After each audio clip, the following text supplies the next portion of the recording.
Administración, empresa e investigación son os tres piares da xornada triple hélice centrada no desenvolvemento do rural galego. A sétima edición deste encontro celebrouse este venres na adega Martín Codax en Cambados, impulsado polo Foro Empresa Pontevedra. O que se busca é a unidade entre todos os actores implicados na procura dunha folla de ruta pro impulso socioeconómico do rural. Un encontro onde podamos abordar as principais preocupacións que temos os empresarios en xeral, non? E lóxicamente non poden quedar atrás pois as administracións e os centros de investigación, como pode ser as universidades ou as fundacións. Temos todos a mesma preocupación, temos todos as mesmas obxectivos e o que se trata de poñer encima da mesa pois onde estamos e onde os retos e as oportunidades nos teñen que levar. Evidentemente tamén desde a preocupación, non, da sostenibilidade. O desenvolvemento sostible foi un dos eixos do debate, tamén a incorporación a curto e medio prazo das innovacións que xa están ao alcance dos sectores productivos que se asentan no medio rural. Cómo incorporar las nuevas tecnologías, desde inteligencia artificial, Internet de las cosas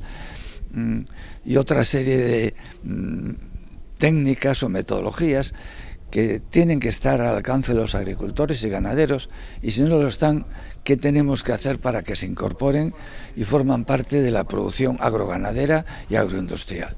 O doutor de Ron, investigador do CSIC na Misión Biolóxica de Galicia, actuou de moderador da principal mesa da xornada na que estiveron representadas esas tres hélices nas que se asenta o futuro do rural. Por parte da Administración tomou a palabra a conselleira do Medio Rural. María José Gómez tamén puxo o foco na importancia da innovación para o futuro dos sectores productivos. Vamos a falar de desenvolvemento rural, de innovación, sobre todo de innovación de coñecemento e da aplicación dese coñecemento ao medio rural para seguir impulsando un modelo que é un modelo novo de impulso ao sector agrario, non? Un sector agrario que é esencial en Galicia.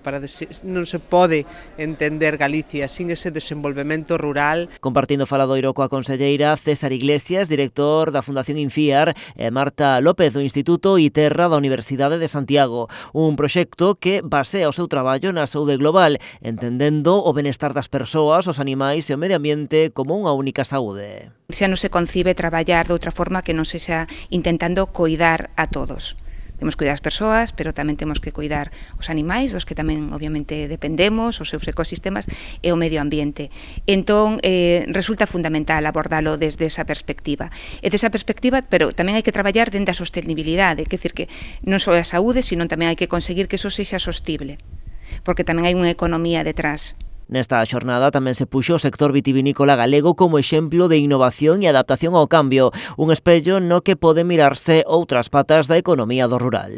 La bandera agrícola de Galicia es la viticultura, la enología, la producción de vinos, y estamos en una de las catedrales de la producción de vino. Algunos retos como la innovación de tecnología ya se están llevando a cabo aquí. Pois os nosos viticultores, as adegas, esa última tecnoloxía aplicada pois no eido dos fitosanitarios, no eido dos cultivos, no eido de anticiparse, non, ao que vai a vir. Precisamente a xornada rematou cunha visita guiada polas instalacións de Martín Codax que deu paso logo a unha cata ofrecida por un sumiller profesional.